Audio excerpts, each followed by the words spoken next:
হায়দ্রাবাদ চাকরি করতে আসার পর বহু জায়গা ঘুরতে গেছি, তবে সেই সব জায়গাগুলোই এখান থেকে বহু কিলোমিটার দূরে।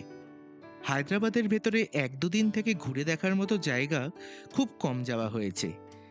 তাই সুলগ্নার লাস্ট বার্থডে সেলিব্রেট করতে চলে গেছিলাম শহর থেকে একটু দূরেই এক রিসর্টে।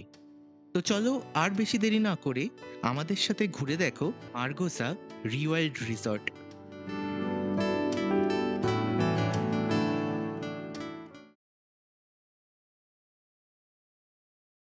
Hello hello hello, welcome to another vlog.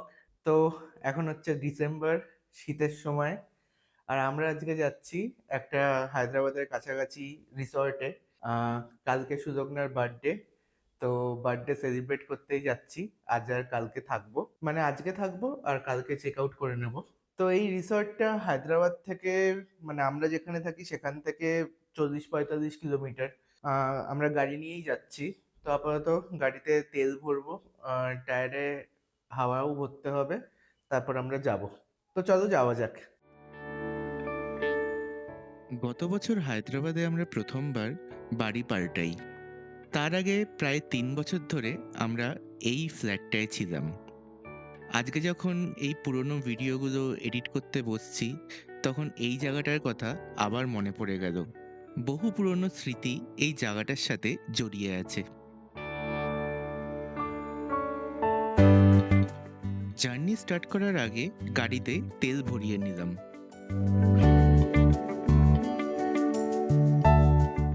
হায়দ্রাবাদে ডিসেম্বর মাসে খুব বেশি শীত থাকে না, আবার রোদ্দুর গায়ে পড়লেও খুব বেশি বিরক্তি হয় না। এই জন্য ডিসেম্বর মাসটা এই ছোটখাটো ট্যুর করার জন্য বেশ আরামদায়ক। সকাল সকাল জার্নি শুরু করার একটা সুবিধা হলো ট্রাফিক খুব কম থাকে। তবে মার্গোসা রিওয়াইল্ড আমাদের আগের জায়গাটা থেকে 40 কিলোমিটার হওয়ায় আমরা একটু বেলার দিকেই শুরু করি, ফলে ট্রাফিক কিন্তু আমরা পেয়েছিলাম। নর্মালি যখন আমরা হায়দ্রাবাদ থেকে কোনো রোড ট্রিপে যাই, তখন আউটার রিং রোডটা ধরি। ৮ লেনের রাস্তা হওয়ায় ওয়ার্ডার দিয়ে যে কোনো জায়গাতেই খুব তাড়াতাড়ি পৌঁছে যাওয়া যায়। তবে এই জায়গাটা ম্যাপে আমাদের ওয়ার্ডার দিয়ে দেখাচ্ছিল না। এটা আমরা গাছিবৌলি মিয়াপুর রোড ধরে গেছি, ফলে শহরের যে ট্রাফিকটা থাকে সেটা আমরা পেয়েছিলাম।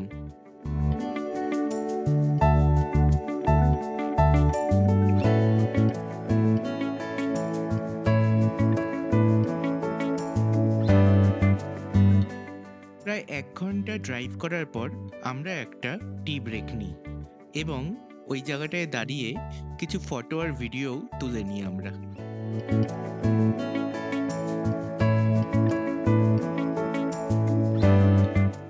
কিছুক্ষণ ব্রেক নেবার পর আবার আমরা আমাদের জার্নি স্টার্ট করি। এবারের রাস্তাটা কিন্তু আরোই বাজে ছিল, জায়গায় জায়গায় পটহোলে ভর্তি।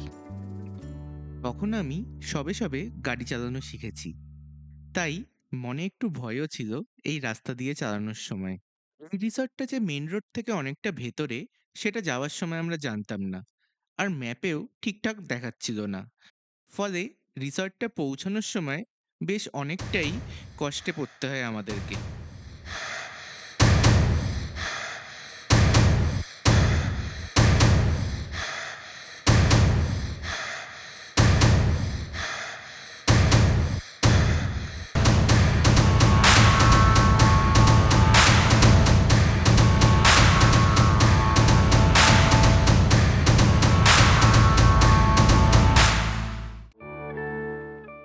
কাঁচা রাস্তা দিয়ে বেশ খানিকক্ষণ যাওয়ার পর ফাইনালি আমরা পৌঁছে যাই আমাদের রিসর্টে।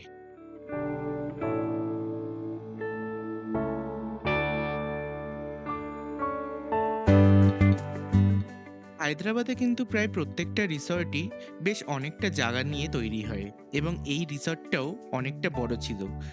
দুপাশে গাছে মোড়া রাস্তা দিয়ে বেশ খানিকক্ষণ যাওয়ার পর আমরা পৌঁছে যাই আমাদের পার্কিং স্পটে।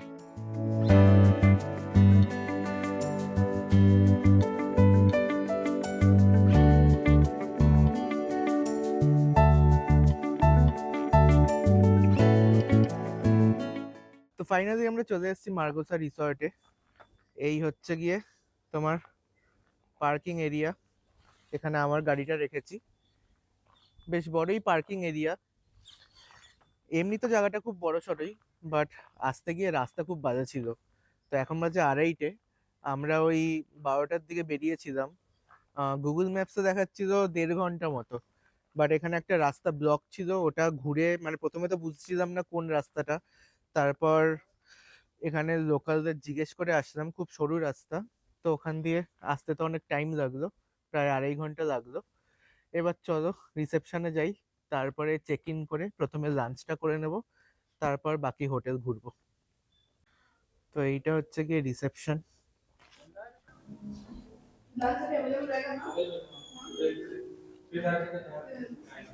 अवेलेबल ना लंच? हाय, फाइन। मैं वही बोला कि रोड का क्लोज था इसलिए थोड़ा लंच अवेलेबल ना? রিসর্টে ঢুকে রিসেপশনে চেক ইন করার পর এই গল্ফ গাড়ি করে আমাদেরকে নিয়ে গেল আমাদের রুমে। তো এই এখন আমরা যাচ্ছি আমাদের কটেজের দিকে। এই হচ্ছে আমাদের রুমের কিজ দিয়ে দিয়েছে, আর ওয়াইফাই পাসওয়ার্ডও দিয়ে দিয়েছে। তো এখন দেখা যাক রুমটা কত দূরে। ये आप क्या है জু জু ওকে। देख सकते हैं हम लोग सब सुबह 7 बजे से शाम 6 बजे तक होता है। ওকে। 6 बजे तक okay।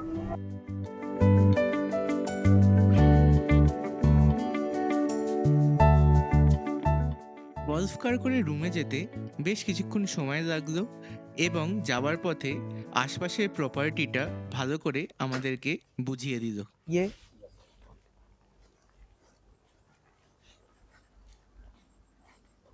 30 কত 88।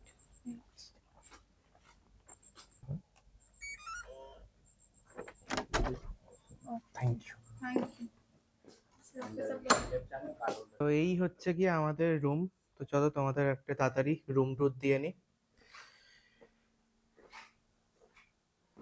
এখানে টিভি আছে, এটা হচ্ছে খাট, এসি, দুটো সোফা, একটা টেবিল। এটা আমি, আয়না। এই হচ্ছে গিয়ে বাথরুম, খুব নিট অ্যান্ড ক্লিন জায়গাটা।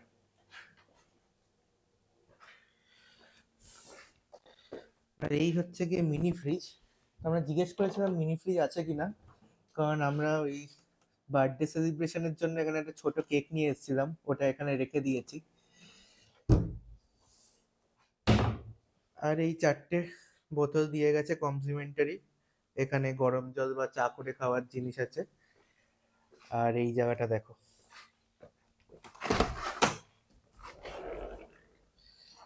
এটা হচ্ছে গিয়ে তোমাদের একটা প্রাইভেট, এটা হচ্ছে গিয়ে তোমাদের প্রাইভেট ব্যালকনি। এখানে বসে সুন্দর চা খেতে পারো।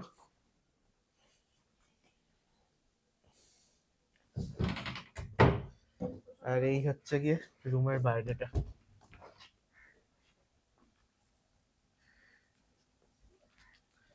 তো এখন আমরা খেতে যাচ্ছি। জায়গাটা কেমন লাগছে? দারুণ খুব সুন্দর, এত শান্ত নিরিবিলি পরিবেশ, খুব ভালো লাগছে। আর রাতে বনফায়ারও হবে বলেছে, দেখা যাক। বাস আসার রাস্তাটা লাস্টের দিকে একটু একটু খারাপ ছিল, বাট আদারওয়াইজ জায়গাটা খুব সুন্দর লাগছে। তাকে এখন খেয়ে নি, প্রচন্ড খিদে পেয়ে গেছে, তারপর ঘুরে দেখবো। রিসর্টে পৌঁছাতে পৌঁছাতে এতটা লেট হয়ে গেছিল যে আমরা ঠিক করলাম আগে লাঞ্চ করে নেওয়া যাক। রুম থেকে রেস্টুরেন্ট অবধি হেঁটে যেতে 3-4 মিনিট লাগলো। ওপরে যাবি নাকি এখানে বসি?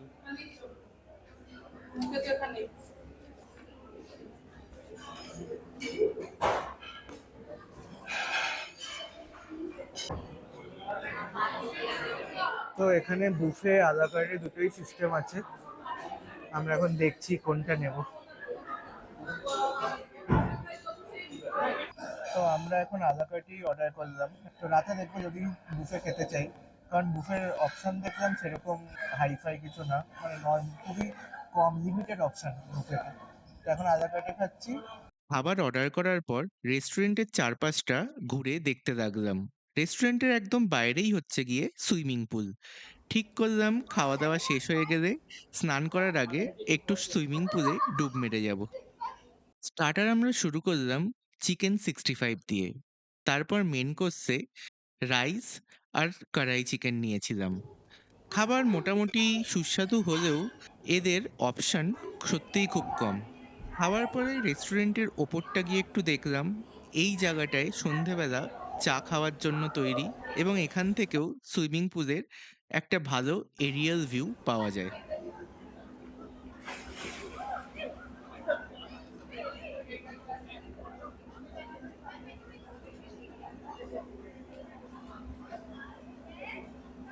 তো দেখা যাক রাতে ডিনারে কি হয়। আপাতত এখন যাচ্ছি একটু ফ্রেশ হয়ে, দেন এখানে এসে সুইমিং পুলে নামবো। সুইমিং পুল আমার খুব প্রিয় একটা জিনিস, তাই হোটেল বা রিসর্ট যেখানেই সুইমিং পুল দেখব আমি নেমে পড়ি। তখন প্রায় বিকেল বিকেল হয়ে যাওয়ায় সুলগ্না বলল পরের দিন সকালে নামবে, তাই আমি একাই কিছুক্ষণ সুইমিং পুলে এনজয় করে আবার উঠে পড়লাম। টাকা এদিকে। তো স্নান করা কমপ্লিট, এবার আমরা একটু আশপাশটা ঘুরতে বেরোবো।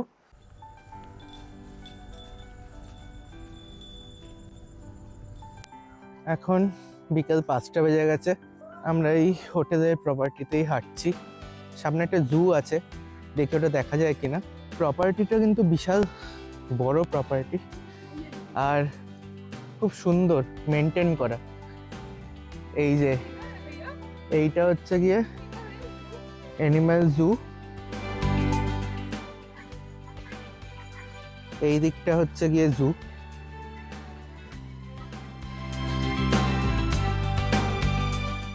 খুবই নিরিবিলি জায়গা, বেশ ভালো লাগছে ঘুরতে। জু বলতে সেরকম কিছু নেই, কটা হাঁস আর মুরগি দেখা যাচ্ছে, মানে মিনি জু টাইপের। হ্যাঁ, আর গরু চড়ে বেড়াচ্ছে। আর এই জায়গাটা দেখো, একটা বিশাল বড় মাঠ টাইপের, ওই দূরে অনেকে একটা গ্রুপ এসছে, পিকনিক করছে ওরা। এখানেই মনে হয় আমাদেরকে রাতে বললো, রাতের দিকে এখানে বনফায়ার হবে। তো দেখা যাক এই জায়গাটায় হয় কিনা, তোমাদেরকে দেখাবো। এখানে একটা সুন্দর মূর্তি করা আছে। জায়গাটা কিন্তু বিশাল বড় জায়গা। এই আমরা চলে এসেছি নদীর সামনে। এটা হচ্ছে মঞ্জিরা রিভার। এই মঞ্জিরা রিভার থেকেই হায়দ্রাবাদের সমস্ত জল আসে সিটিতে। তো বড় খোলা জায়গা, সন্ধেবেলায় ঘুরে বেড়াতে কিন্তু দারুণ লাগছিল। আর দূরেই সানসেট হচ্ছিল, তবে সেদিন একটু মেঘলা থাকায় সানসেট ঠিকঠাক দেখা যায়নি, তবে ওভারঅল কিন্তু দারুণ এক্সপিরিয়েন্স ছিল। এই চলে এসছে মঞ্জিরা রিভার। এইটা একটা সুন্দর ভিউ পয়েন্ট এখানে, আর এই রিভারের পাশেই হচ্ছে কি এই পুরো রিসর্টটা। এই জায়গাটার আমরা খোঁজ পেয়েছিলাম ইনস্টাগ্রামের একটা রিল দেখে। এসে কিন্তু খুব ভালোই লাগলো এই জায়গাটা। ক্যামেরায় খুব একটা জাস্টিফাইড না হলেও জায়গাটা দেখতে কিন্তু দারুণ লাগছিল। তো এখন আমরা যাচ্ছি ভিউ পয়েন্টের দিকে।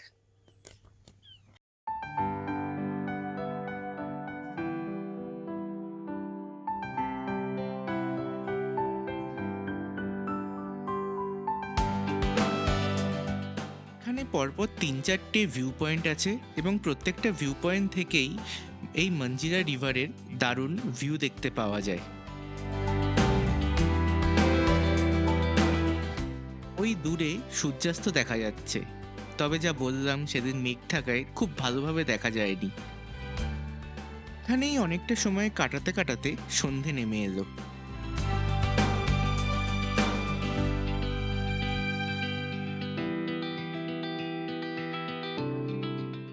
প্রতিবার সুলগ্নার জন্মদিন আমরা বাড়িতেই কাটাই। দুপুরবেলা রান্না বান্না করা হয়, এবং হায়দ্রাবাদে থাকলে নির্মলদা মামুন্দিদের সাথে, যাদের এর আগে আমাদের ব্লগে দেখেছো, বা কলকাতায় থাকলে বাবা মাদের সাথে এই জন্মদিন আমরা কাটাই। তবে এবারের জন্মদিনটা একটু অন্যরকম ছিল। আমরা ঠিক করলাম যে এবারের জন্মদিনে বাড়িতে না কাটিয়ে আমরা একটা কোথাও ঘুরে আসি। এবং এই ডিসিশনটা কিন্তু সত্যিই খুব ভালো ছিল। ওই একটা দিন আমাদের খুবই ভালো কেটেছিল। এই সিঁড়ি দিয়ে উঠেই এখানে হচ্ছে গিয়ে তোমার চিলড্রেন পার্ক টাইপের। এখানে একটা ওয়াচ টাওয়ার মতো করেছে। এখান দিয়েও পুরো রিভারটা সুন্দর ভিউ দেখা যায়। ওই জায়গাটায় একটা মাড বাথ টাইপের করেছে বাচ্চাদের মনে হয় কাদার মধ্যে খেলার জন্য। সুন্দর পাথরের রাস্তা দিয়ে চিলড্রেন পার্কের রাস্তা। এখন অনেকটাই সন্ধে হয়ে এসছে, আমি জানি না ভিডিওতে কিরকম আসছে। কালকে সকালেও আরেকবার আসবো এই জায়গাগুলো ভালো করে তোলার জন্য। এইটা হচ্ছে তোমার চিলড্রেন পার্ক।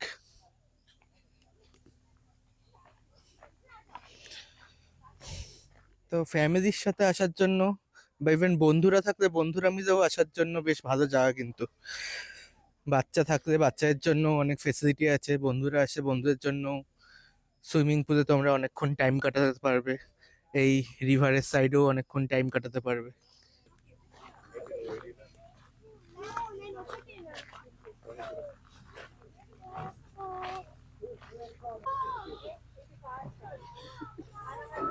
বাচ্চাদের দোলনায় চড়তে কেমন লাগছে? না, একেবারেই না, ভুলভাল কথা বলিস না ব্লগে। এটা বড়দেরই, এটা ছোটবেলার মতো মনে হচ্ছে এরকম। এই নিজেদের খেলা নিজেদেরই দিতে হচ্ছে। আমাদের খেলা দেওয়ার কেউ নেই এখানে। এইখানটা ক্রিকেট খেলারও জায়গা আছে, ক্রিকেট মাঠ, ভলিবল মাঠ, ভলিবল পিচ সবকিছুই আছে এই জায়গাটায়। এইটা ভলিবল ফিল্ড, বল রাখা আছে। আমি আর সুযোগ না আছি, দেখি খেলা যায় কিনা।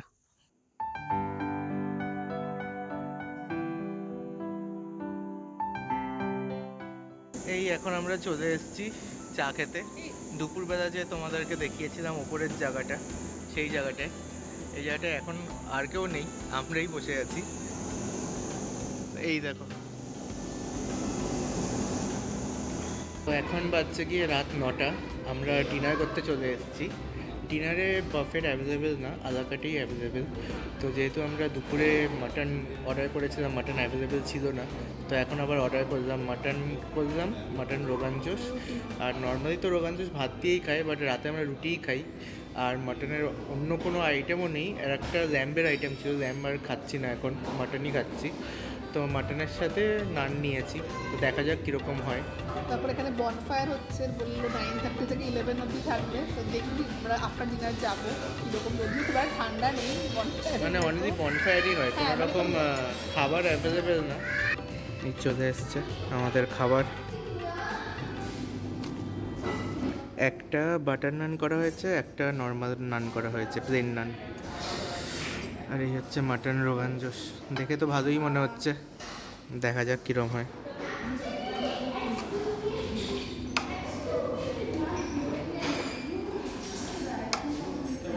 তো আমাদের খাওয়া দাওয়া কমপ্লিট।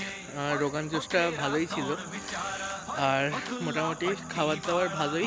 তো এখন চলো, এখানে বনফায়ার হচ্ছে, বনফায়ারটা দেখাই। এই মাঠে হচ্ছে বনফায়ার। ঠান্ডা আছে যে তুই হাত ওরম করছিস। আরাম লাগছে একটা। সেই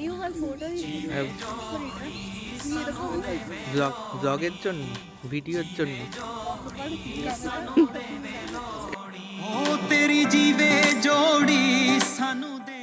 কেমন কাটলো আজকের দিন? ভালো, এখানে অ্যাম্বিয়েন্স এত সুন্দর, এত শান্ত। এখানে ঠান্ডাটা একটু বেশি হলে মনে হয় ব্যাপারটা আরেকটু কমে যেত। বাট খুব সুন্দর, ভালো লেগেছে জায়গাটা, খুবই সুন্দর। এত গ্রিনারি স্পেশালি, বাচ্চারাও খুব এনজয় করবে এখানে। এত খোলা জায়গা, এত কিছু রয়েছে এখানে, খুব সুন্দর জায়গা। আর খাবার দাবার কেমন লাগে? খাবার দাবারও ভালো, হ্যাঁ একটু অপশনস কম ছিল দুপুরবেলা একটু। হ্যাঁ, এখন যে খেলাম আমরা, আমাদের টোটাল বিল হলো 980 টাকা। এটাই যদি আমরা বুফে খেতাম, বুফের দাম জিজ্ঞেস করেছিলাম, এটা কত বললো? 850 প্লাস ট্যাক্স। হ্যাঁ, 850 প্লাস ট্যাক্স পার হেড, মানে ওটা বুফে নিলে প্রায় আমাদের 2000-এর বেশি খরচ হয়ে যেত। আর বুফের অপশানও সেরকম ছিল না। আমরা আসলে নিজেরা তো বুফেতে এত আইটেম খেতেও পারি না আমরা। আচ্ছা, এখন বাজে রাত 11:30, 12টা বাজতে আর আধ ঘন্টা বাকি। তো সুলগ্না বাথরুমে গেছে ফ্রেশ হতে। আমি এই সুযোগে একটু সাজিয়ে নিলাম, খুব বেশি কিছু করিনি, খুব মিনিমালিস্টিকই আয়োজন। তো 12টা বাজে তোমাদেরকে দেখাচ্ছি। তো এমনি তো আমরা জন্মদিনে নিজেদের বাড়িতে থাকাই প্রেফার করি, বাড়িতে থাকার, বাড়ির রান্না খাওয়া। বাট এইবার ঠিক করলাম যে এবার একটু আলাদা কিছু করা হোক, তো তাই জন্য এখানে এসছি। তো 12টা বেজে গেছে, এই যে বার্থডে গার্ল, চলো বাইরে চলো। হ্যাঁ যাচ্ছি, কারণ অনেকে উইশ করেছে। আচ্ছা কি চলো বাইরে। বাবা, ওরে বাবা, এখানে বসবো? এটা কিরকম দুদিকে কি মনে হচ্ছে? আর কিছু করার নেই, এইটুকুই আয়োজন করা যাবে এখানে। Thank you, thank you. বাবা, এটা দেখে বসিস, ও ফেটে যাবে। এটাও কর।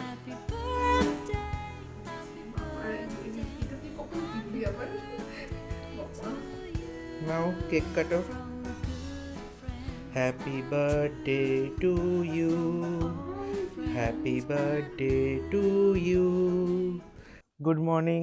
তো এখন আমরা যাচ্ছি ব্রেকফাস্ট করতে। ব্রেকফাস্ট ইনক্লুডেডই ছিল আমাদের প্যাকেজের মধ্যে। তো চলো ব্রেকফাস্ট করার পর ওই মঞ্জিরা রিভারে আর একবার যাবো।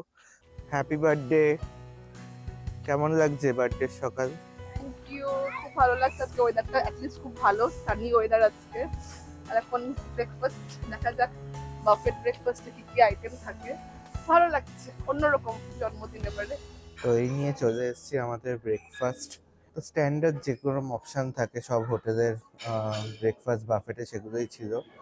আমি সব কিছু নিইনি, আমি মেনলি সাউথ ইন্ডিয়ানই খাচ্ছি, কারণ সকাল সকাল একটু লাইট খেতেই ভালো লাগে আমার। আর ওদিকে সুলগ্না পুরি ভাজি নিয়েছে, আমি এদিকে নিয়েছি উপমা, এই ইডলি বড়া, ডিম সিদ্ধ, ফ্রুটস, আর হচ্ছে গিয়ে জুস। আর এরপর এগুলো খাওয়া হয়ে গেলে এই চা বা কফি কিছু একটা খাবো। তো ব্রেকফাস্ট কমপ্লিট, ভালোই ছিল খাবার।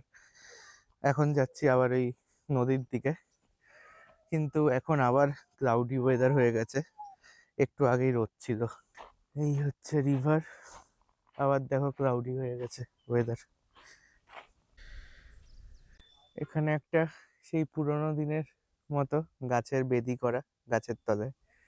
বাট এটা বট গাছ তো না, কি গাছ এটা তোমরা জানলে কমেন্ট সেকশনে জানিও। কালকে আমরা ওই দূরের ব্রিজটায় গেছিলাম, এটাও দেখিয়েছিলাম, এটাতেই যাই আজকে। পরের দিন সকালবেলা ব্রেকফাস্ট সারার পর আমরা আবার চলে গেলাম ওই একই জায়গাটা ঘুরতে। আগের দিন দেখে যেন মন ভরেনি। আজকে চলে গেলাম অন্য একটা ভিউ পয়েন্টে। এই ভিউ পয়েন্টে কিছুক্ষণ সময় কাটিয়ে তারপর আমরা চেক আউট করলাম এই রিসর্ট থেকে। এখন আমরা চলে এসেছি পুল সাইডে আবার। তো কালকে আমি করেছিলাম, সুলগ্নার করা হয়নি, আজকে ওই জন্য পুলে নামছি দুজনে। তারপরে আমাদের চেক আউট টাইম 12টায়। কেমন ঠান্ডা? প্রচন্ড ঠান্ডা, বেশিক্ষণ থাকা যাবে না এটাতে, খুব ঠান্ডা। একটু থাক, সয়ে যাবে। খুব ঠান্ডা জল। আরে একটু থাক, সবাই তো আছে। একটু জাকুজি করতে পারতো। সব জায়গায় জাকুজি চাইও। চলো এখন চেক আউট করছি। কাল আজমি দিয়ে বেশ ভালোই কাটলো এখানে, বার্থডেটাও বেশ অন্যরকম ভাবে সেলিব্রেট করা হলো। আজকের ব্লগটা এখানেই শেষ করছি, আবার দেখা হবে পরের ব্লগে। তো চলো আজকের ব্লগটা এই পর্যন্তই। তোমরা যারা হায়দ্রাবাদে থাকো তারা একবার এই রিসর্টে অবশ্যই ঘুরে আসতে পারো। আশা করি তোমাদেরও আমাদের মতো ভালো লাগবে। যদি এই ভিডিওটা ভালো লেগে থাকে তাহলে কমেন্ট সেকশনে কমেন্ট করে অবশ্যই জানিও। আর এই চ্যানেল যদি প্রথম হয় তাহলে চ্যানেলটাকে একটা সাবস্ক্রাইব করে দিও। তো চলো আবার দেখা হবে পরের ব্লগে। বাই।